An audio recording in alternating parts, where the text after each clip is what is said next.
Hey guys, so it's been a while since I put out a video.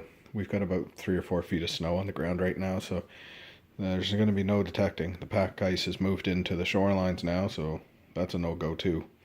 So until that moves out, we're kind of stuck. Maybe in another week or so. So I figured what I'd show you just for an everyday carry, what I keep in my pack. I do mainly cellar holes in the woods, so it's basically like my little survival pack, minus the first aid kit that I don't have in there right now. But I'll go through and show you a little bit of what I have. Most times we spend all day out in the woods. There's no stores, no nothing. We're out in the middle of nowhere. So, aside from snacks, this is what we take. I've got this little gadget here. It's good for, you pull this off, and it's a seatbelt cutter. And there's a window punch, and it's got a light and siren. The siren thing is great, just in case we get separated or lost or somebody gets hurt, because God knows I get hurt almost every time I'm out. I've broken more bones this past 2 years and enough. So I've got that. I've got a flashlight. You can pick these ones up at Canadian Tire. I think I saw them at Home Depot as well.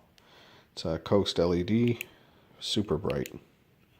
They're awesome, just in case you get stuck or if you want to see some coins. I take a bottle of spray water for my silvers.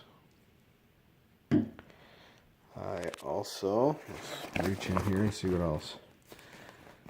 This is my tripod.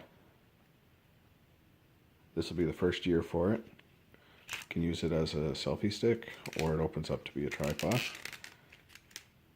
That's handy. I just use my phone. So we'll put that there. Spare coil.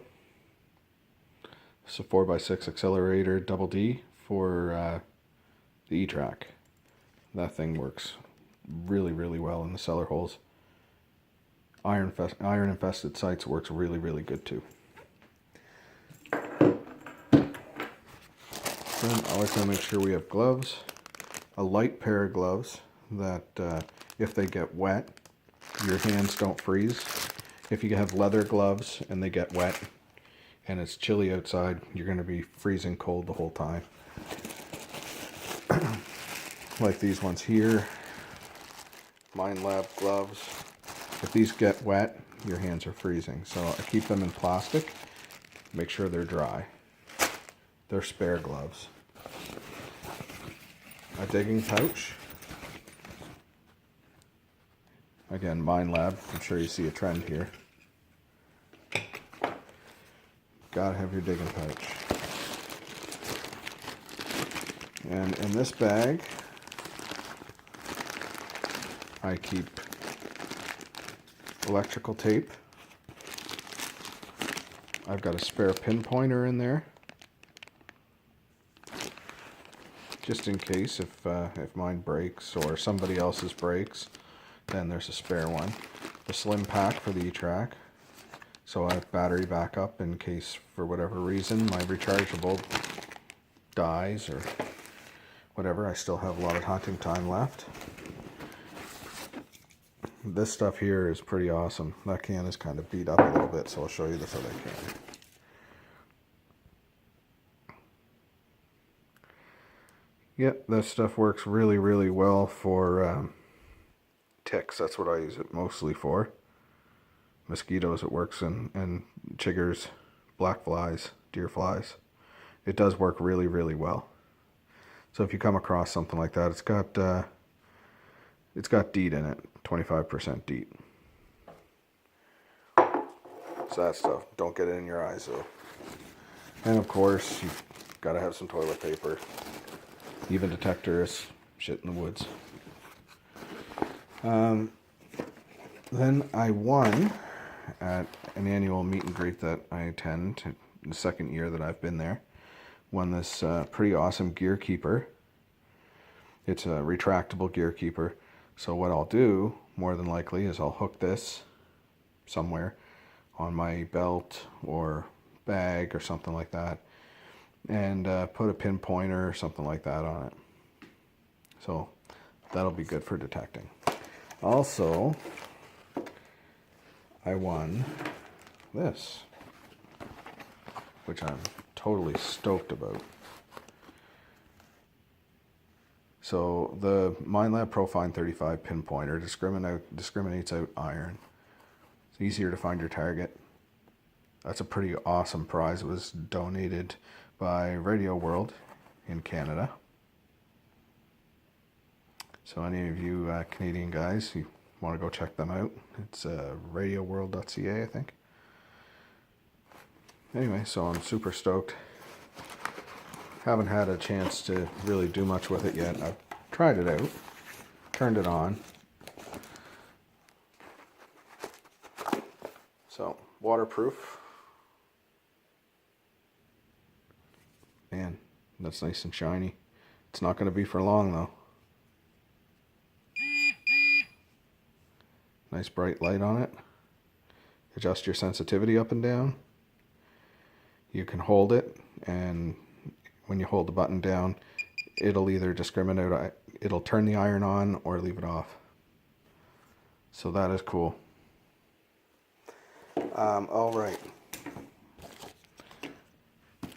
Since we have pinpointers and detectors and we go with a bunch of other guys, sometimes it's easy to forget packing a few extra batteries. So I hit up the Black Friday deals. There we go. And was able to pick up some 9 volts. So there's enough there for all of our pinpointers for the entire season, without a doubt. Then for the guys that use AT Pros, or if you use the Slim Pack rechargeable batteries for the E-Track, a box of ProCell AA batteries. Always got to keep them on hand. And the only other thing I keep is this bag, aside from my digging bag that I have there. Again, rocking the MineLab stuff. I use an E-Track. I have an Excalibur 2, and hopefully sometime soon I'll have the Equinox. This one here I'm primarily going to use for bottle digging, so it'll be something that I can take my bottles and stuff out in. Well, anyway, that's my gear that I take with me on every cellar hole hunt. Again, there's usually some snacks, some carbs, because we're out all day, lots of water. So the pack is heavy, but after a while you don't even notice it on. Anyway, that's it. Maybe we'll see you, depending on weather, next week if the ice moves out. I'm going to try to get a shoreline hunt in, so stay tuned for that. And as always, thanks a lot for watching. I'll give a couple of shout outs. Shout out to Discovery Planet. He does some bottle digging and some metal detecting in the spring and summer, or in early fall. You got to check him out. Again, a shout out to all the Canadian metal detecting channels. We have J3B. We have Liz digging Canuck. Canadian History Hunters. River Valley Relic Hunter. You gotta check out all those guys. So anyway, much appreciated for taking the time to watch, and we'll see you on the next one.